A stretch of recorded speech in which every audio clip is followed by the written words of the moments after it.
എല്ലാവർക്കും നമസ്കാരം. നമ്മൾ ഇടുക്കി ജില്ലയിലെ പാറത്തോട്ടിലാണ് നിൽക്കുന്നത്.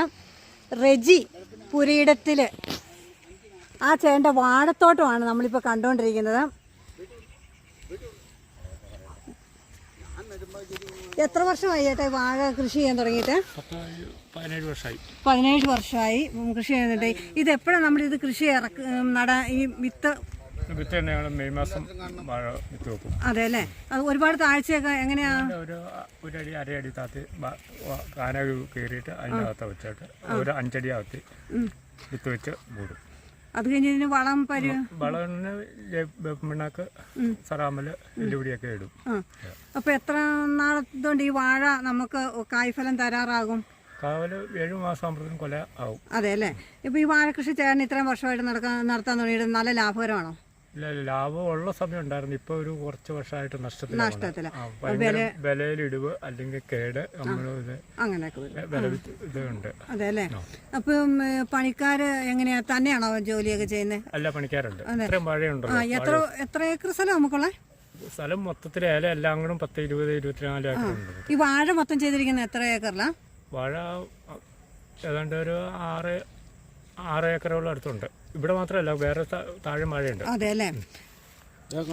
അപ്പൊ അവിടെ മുതൽ ഇത് വാഴ മൊത്തം നമ്മുടെ തന്നെയാ. ഇതാണ് റെജിച്ചേട്ടന്റെ കൂട്ടുകാരൊക്കെ നിൽക്കുന്നത്. ഇവരൊക്കെ പറയുന്ന റെജിച്ചേട്ടൻ നല്ലൊരു കൃഷിക്കാരനാണ്. പറഞ്ഞു ചേട്ടൻ്റെ പേരെന്നാ? എന്റെ പേര് പൊന്നിന്ന് പറഞ്ഞാൽ അറിയുള്ളൂ. പാറത്തോട് തിച്ചിൽ എപ്പോഴും ഉണ്ട്. അപ്പൊ ഈ ചേട്ടനാണ് നമ്മുടെ ഈ റെജിച്ചേട്ടന് ഇതുപോലെ ഒരു മികച്ച വാഴക്കൃഷിയിലും കപ്പ കൃഷിയിലും എന്ന് വേണ്ട എല്ലാ വിഭവങ്ങളും ഉണ്ടാക്കിയെടുക്കുന്ന ഒരാളാണെന്ന് നമ്മളോട് പറഞ്ഞ് പരിചയപ്പെടുത്തി. ഈ ചേട്ടന് എല്ലാവരും ഈ ചേട്ടന് കൂടുതലും പറഞ്ഞു നല്ല രീതിയിലാണ്. അപ്പം നമ്മൾ ആ കൃഷി ഒന്ന് കാണണമെന്നുള്ള വലിയ ആഗ്രഹമായിരുന്നു. അതുകൊണ്ടാണ് നമ്മൾ ആ കൃഷിത്തോട്ടത്തിലേക്ക് വന്നത്. നമുക്കിനി എല്ലാ കൃഷികളും കാണാലോ. ഇപ്പൊ ഈ ചേട്ടൻ പറഞ്ഞു അപ്പൊ ഈ എത്ര മാസം കൊണ്ടാണ് പറഞ്ഞേ ചേട്ടൻ വാഴ കൊല വെട്ടാൻ തുടങ്ങും? അപ്പൊ ഈ എല്ലാ ഇതിനും മുട്ടുകുത്തി കൊടുക്കുന്ന ഒരു സംഭവം ഉണ്ടോ? തമിഴ്നാട്ടിൽ പോയി മുട്ട് കൊണ്ടുവന്ന് കുത്തും. അതിനൊക്കെ നല്ല ചെലവായിരിക്കും. ഒരു മുട്ടിന് 110 രൂപ വില വെച്ച് വരും. അതിന് ഭയങ്കര ഇതാ. അതെ അല്ലേ? ഇവിടെ വരുമ്പോ 110 രൂപ 120 രൂപ മുട്ട് ഇവിടെ വരുമ്പോ വരും. പിന്നെ അതിന് വേറെ എക്സ്ട്രാ പൈസകളും വരും. ഇത് പണിക്കാശ്, അതിന്റെ വള്ളി മേടിക്കല്, വള്ളിയൊക്കെ വലിച്ചു കെട്ടി അല്ലെ കാറ്റ്. അപ്പൊ ഈ ഏലത്തിന്റെ വിത്തുകൾ ഇപ്പൊ ഈ കുഞ്ഞു വാഴകൾ താഴെ ഉണ്ടായിട്ടുണ്ടല്ലോ, അതോ? വാഴ വിത്ത് അല്ല, ഏലത്തിന്റെ അല്ല, സോറി, വാഴയുടെ വിത്ത്. ഈ വാഴവിത്ത് തമിഴ്നാട്ടിൽ. അപ്പൊ ഈ കുഞ്ഞു വിത്തുകൾ ഉണ്ടായിട്ടില്ലേ, അത് നമുക്ക് ഉപയോഗിക്കാൻ പറ്റും?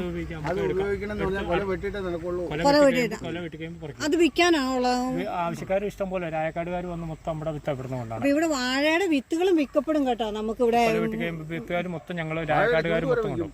വാഴച്ചുണ്ടെടുക്കാനും ആൾക്കാരൊക്കെ വാഴച്ചുണ്ടെടുക്കാനല്ലേ, വാഴച്ചുണ്ടൊക്കെ ഉണ്ടായിക്കോളും.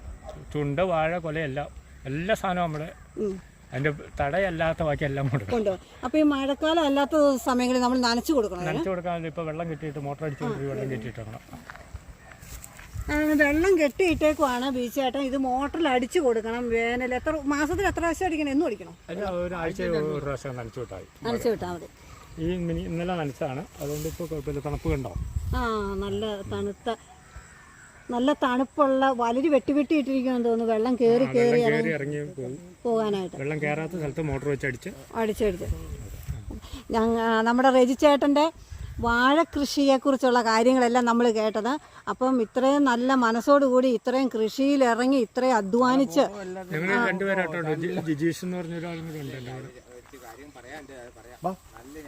അപ്പം ഇവർക്ക് ഏവർക്കും ഒക്കെ ഒരു ഹെൽപ്പുള്ള, എല്ലാവർക്കും നല്ലൊരു ഹെൽപ്പുള്ള ആളാണ് റെജിച്ചേട്ടൻ.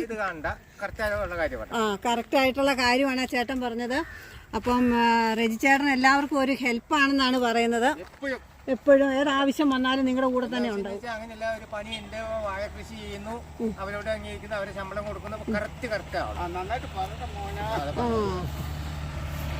അപ്പൊ ഈ വാഴത്തോട്ടം കൊണ്ട് ജീവിക്കുന്ന തന്നെ ഒരുപാട് ആളുകളുണ്ടല്ലേ?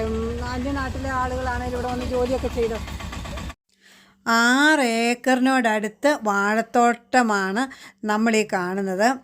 അപ്പോൾ റെജിച്ചേട്ടൻ രാപകൽ അന്തിയോളം പണിയെടുക്കുന്ന ഒരു ആളാണ്. ഇതിനു വേണ്ടി മാത്രമല്ല, ചേട്ടന് വേറെയും കൃഷിയുണ്ടെന്നാണ് പറഞ്ഞത്. ആ കൃഷിയെക്കുറിച്ച് നമുക്ക് ചോദിച്ചറിയാം കേട്ടോ.